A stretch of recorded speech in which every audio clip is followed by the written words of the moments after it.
디애슬레틱, 리버풀은 이제 센터백이 필수인데 누구를 노릴 수 있을까? 리버풀의 여름은 점점 더 바빠지고 있습니다. 프림퐁 케르케즈로 양풀백을 이미 보강했고 비르츠 영입으로 10번 자리도 보강한 뒤 레버쿠젠이 콴사를 영입하려 하면서 이 리버풀의 이적시장 우선순위도 바뀌고 있다고 해요. 이로 인해 리버풀에는 반다이크, 코나테, 고메즈 등 3명의 센터백만 남게 됩니다. 여기서 고메즈 또한 다른 팀과 계속 이적설이 나고 있는 상황이고요. 그리고 사실 어린 센터백 영입은 리버풀이 수년간 우선순위로 뒀던 포지션이기도 한데요. 첼시의 코릴, 맨유의 요로, 그리고 레알 마드리드의 하위센 등등 모두 관심 대상이었습니다. 이번 여름 센터백 포지션이 논의된 이유 중 하나는 사실은 코나테의 계약 상황 때문인데요. 21년에 계약한 계약이 이제 1년밖에 남지 않았으며 이는 리버풀이 아놀드와 겪은 계약 문제와 유사한 우려를 낳고 있습니다. 코나테를 계약 불확실성 때문에 이번 여름에 팔아야 할지 아니면 계약 만료 위험이 있음에도 불구하고 남겨야 할지를 두고 여러 의견이 있었지만 이 문제는 잠시 보류된 상태라고 해요. 왜냐면 코나테의 상황에 관계없이 리버풀은 일단 반드시 새로운 센터백을 영입해야 해요. 코나테와 고메즈는 모두 잦은 부상 이력이 있는 상황이며 단 3명의 센터백으로 다음 시즌을 시작하는 위험을 감수할 수는 없겠죠. 20-21 시즌 리버풀은 반다이크, 마티프, 고메즈 3명만으로 시즌을 시작했지만 셋 다 시즌 아웃 부상을 입으며 완전히 실패했던 전례가 있습니다. 만약 코나테가 이번 여름이나 내년에 이적하게 된다면 즉시 기용 가능한 수준의 센터백 영입이 필요할 것입니다. 다만 그 선수는 처음 1년간은 출전 시간이 제한될 수 있겠죠. 코나테가 1년 동안 남게 된다면. 반대로 코나테가 재계약을 맺게 된다면 이는 반다이크 이후로 준비하는 장기적인 계획에 초점을 맞추게 되며 어린 수비수를 영입해 기어가는 시나리오가 합리적일 수밖에 없겠죠. 사실 이는 곧 콴사에게도 적용되었던 문제인데 지난 시즌 콴사가 많은 출전 시간을 확보하지 못했던 이유기도 하면서 이번 이적이 좀 타당한 이유기도 해요. 코나테랑 반다이크가 워낙 확고한 센터백 라인을 주로 이뤘기 때문에 콴사는 자신의 미래를 위해서도 떠나는 것을 선택한 거죠. 연령대를 떠나서 리버풀이 원하는 센터백은 일단 빌드업 능력이 뛰어나고 전방으로 패스를 찔러줄 수 있으며 속도와 대인 수비, 공중볼 경합에서도 강한 선수여야만 해요. 한마디로 말해서 완벽한 센터백을 찾는 거겠죠. 리버풀 팀 위상에 따라서 특히 새로 영입된 풀백들이 공중볼 능력이 부족하기 때문에 센터백은 신장이 중요해졌습니다. 아이러니하게 콴사는 리버풀이 찾고 있는 프로필에는 딱 맞는 수비수였으며 실제로 아래 리스트에 포함된 선수들과 유사한 조건을 갖추고 있다고 해요. 또한 콴사는 홈그라운드 자원이라는 점도 리버풀이 고려해야 할 요소예요. 그래서 그의 이적 협상 과정에서 바이백 조항을 삽입하려 했다는 점을 보여주는 이유기도 한데요. 그러니까 콴사는 팬분들도 좀 많이 아쉬움을 느끼는 선수죠. 어느 정도 기회를 받았음에도 불구하고 너무 불안한 모습을 많이 보여줬고 가지고 있는 잠재력만큼은 확실한 선수지만 이제 다음 시즌에 챔피언스 리그에서도 좋은 성적을 내야 되는 만큼 한층 더 업그레이드된 선수를 영입하고 싶어하는 리버풀인데 그래서 어떤 선수를 원하고 있을지 한번 후보들을 살펴보겠습니다. 그럼 이제 첫 번째 선수는 오랜 시간 동안 계속해서 링크가 나왔던 크리스탈 팰리스의 마크 게이인데요. 능력치를 한번 봐보겠습니다. 일단 첼시 아카데미 출신이고요. 00년생으로 공수에서 안정적인 존재감을 보이고 있어요. 거기다가 탁월한 위치 선정과 경기 읽는 능력까지 갖췄습니다. 지금 계약 기간이 1년밖에 남지 않았기 때문에 크펠 입장에서도 이번 여름 이적 시장에서 게이에 대해서 이적료를 받기 위해서는 어떻게든 내보내야 되는 상황은 맞아요. 거기다가 좌측 센터백도 활약하면서 양발을 자유롭게 쓰고 전진 패스에 뛰어난 모습을 자주 보여줬습니다. 패스 진행 능력을 보면 그 역량이 드러나는데요. 전방 압박 수비는 다소 부족하긴 하지만 태클 성공률이 높은 편이에요. 그래프를 한번 살펴보면은 일단 빨간색은 수비 시, 초록색은 공 소유 시, 주황색은 전진 패스 아니면 전진 능력을 보여주는 건데요. 일단 주황색에서 패스를 앞으로 전진시키는 능력과 캐리 능력에서 되게 평균 이상 능력치를 보여주고 있죠. 다만 아쉬운 점은 공중 성공률인데 이거는 뭐 반다이크가 있으니까 단점을 어느 정도 상쇄를 할 수 있지 않을까 싶습니다. 그래도 다행인 점은 태클 성공률이 매우 높습니다. 그리고 크리스탈 팰리스에서 엄청나게 유명하지 않았음에도 불구하고 이미 잉글랜드에서 국대에서 되게 오랜 시간 활약을 했던 선수잖아요. 그렇기 때문에 마크 게이는 좀 어떻게 보면은 뛰고 있던 팀은 다소 명성이 낮은 거는 사실이지만 이미 잉글랜드 국대를 먹은 만큼 보증된 선수지 않을까 싶습니다.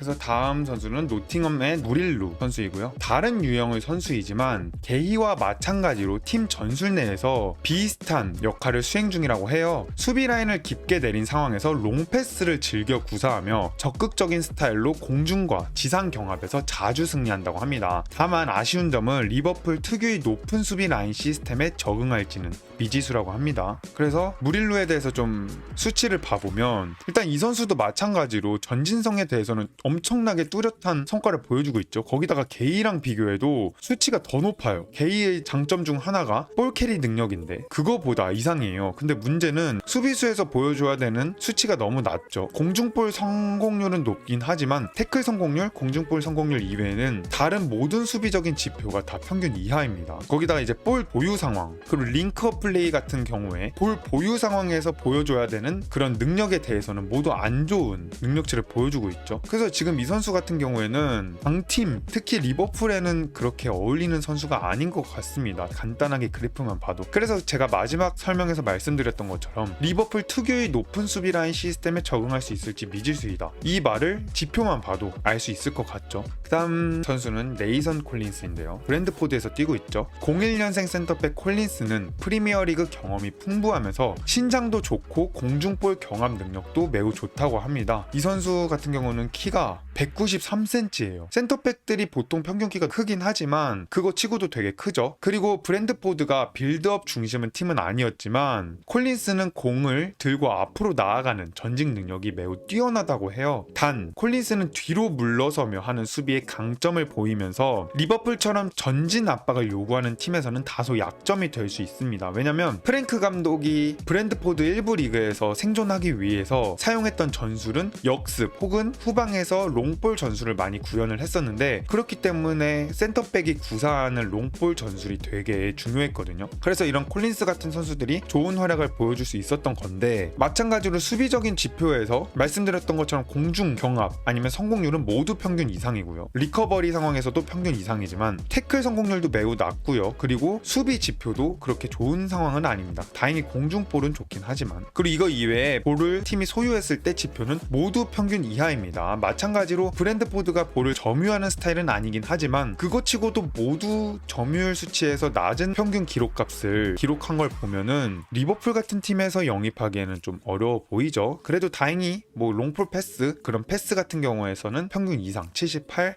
58%를 기록하고 있습니다. 그 다음 라이프치히에서 뛰고 있는 류케바인데요. 02년생 센터백으로 왼발 수비수라고 합니다. 공격적으로 위험을 차단하는 전방 수비 성향이 강합니다. 짧은 패스와 전진 패스 능력, 볼 운반 능력이 모두 평균 이상이며 전방으로 밀고 올라가는 스타일이라고 해요. 풀백이 공격적으로 올라서는 리버풀 시스템에서 측면 커버가 가능한 류케바의 기동성은 매우 큰 장점이라고 해요. 지금까지 봤던 센터백, 위에서 봤던 센터백 지표 중에는 최고라고 생각이 드는데요. 왜냐면 일단 수비적인 지표에서는 뭐 어떤 지표다 이런 걸 설명드릴 필요 없이 하나 빼고 모든 지표가 50%를 모두 넘고요. 그리고 볼을 앞으로 전진시키는 노란색 파트에서도 평균 이상 값을 보여주고 있습니다. 근데 문제는 일단 EPL에서 적응을 바로 할 수 있을지 이거에 대해서 미지수긴 하지만 지금 상황에서만 봤을 때는 반다이크가 왼쪽에서 뛰고 있긴 하지만 반다이크를 오른쪽으로 보내고 류케바를 왼쪽으로 쓰는 왼발 센터백을 왼쪽으로 기용을 했을 때 더 좋은 성과를 낼 수도 있는 거고요. 그 다음 디오망데인데요. 03년생 센터백으로 피지컬이 매우 뛰어나고요. 공중 및 1대1 경합 능력이 매우 탁월한 선수입니다. 스포르팅에서 중앙 그리고 중심 역할을 많이 했던 수비수로 활약을 하면서 큰 발전을 이뤄냈다고 해요. 볼 소유 시에도 안정감이 있고 패스 및 드리블, 전진 모두 능하다고 합니다. 현재 게이가 다른 팀으로 떠나게 된다면 대체자로 디오망데를 고려하고 있다고 해요. 그 다음 인카피에 레버쿠젠 선수인데요. 레버쿠젠 수비진에서 존재감을 발휘했고 왼쪽 센터백 그리고 왼쪽 풀백 모두 뛸 수 있는 멀티형 선수라고 합니다. 수비적으로 매우 적극적이며 태클 성공률도 높다고 해요. 패스는 짧고 정확하며 간헐적으로는 반대편 측면을 겨냥한 대각선 롱패스도 가능하다고 합니다. 리버풀 수비 재편을 위해서는 효율적인 선택지가 될 수 있다고 해요. 왼발 선수고요. 그리고 지표를 한번 봐보면 레버쿠젠이 일단 볼 점유율을 중점적으로 가져가던 팀이었잖아요. 지금까지는 볼을 소유했을 때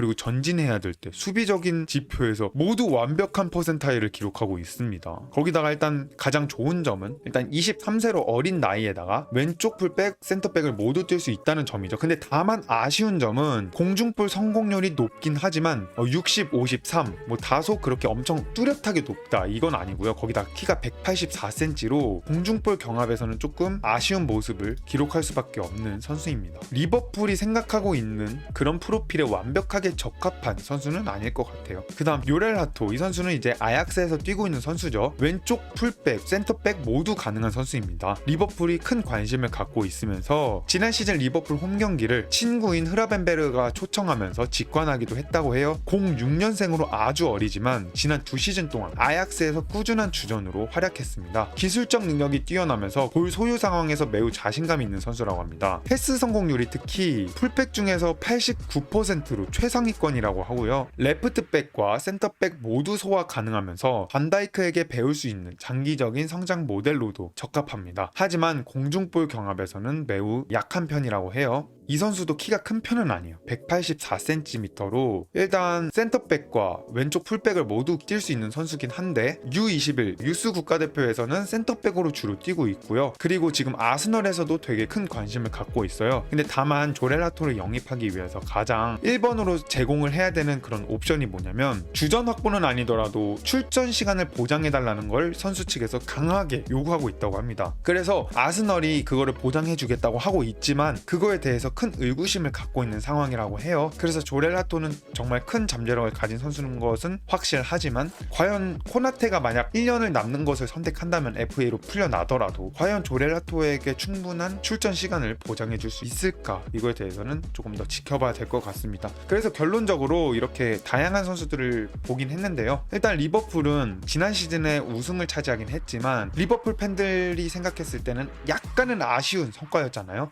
챔피언스 리그에서 좀 일찍 떨어지기도 했고 결승전에서 지기도 했고 좀 많이 우승을 할 수 있었던 그런 해일 수도 있었는데 좀 아쉽게 마무리를 해서 그만큼 더 보강을 하고 있는데 센터백 확실한 보강을 원하고 있을 것 같습니다. 그래서 리버풀이 원하는 그런 프로필을 가진 센터백 자원을 찾는 것은 진짜 어려울 것 같아요. 왜냐면 일단 단기적인 상황도 고려해야 되죠. 다음 시즌에 바로 성과를 낼 수 있는 센터백도 데려와야 되는데 동시에 장기적인 스쿼드 계획에 포함을 시킬 수 있는 너무 나이가 많지 않은 선수를 동시에 영입을 해야 되기 때문에 이게 너무 어려운 상황이지 않을까, 팀이 너무 강한 상황에서. 그래서 좀 행복한 고민일 것 같습니다. 그래서 오늘 리버풀 센터백 후보에 대해서 좀 살펴봤는데 오늘의 마칼라네는 여기까지 하겠습니다.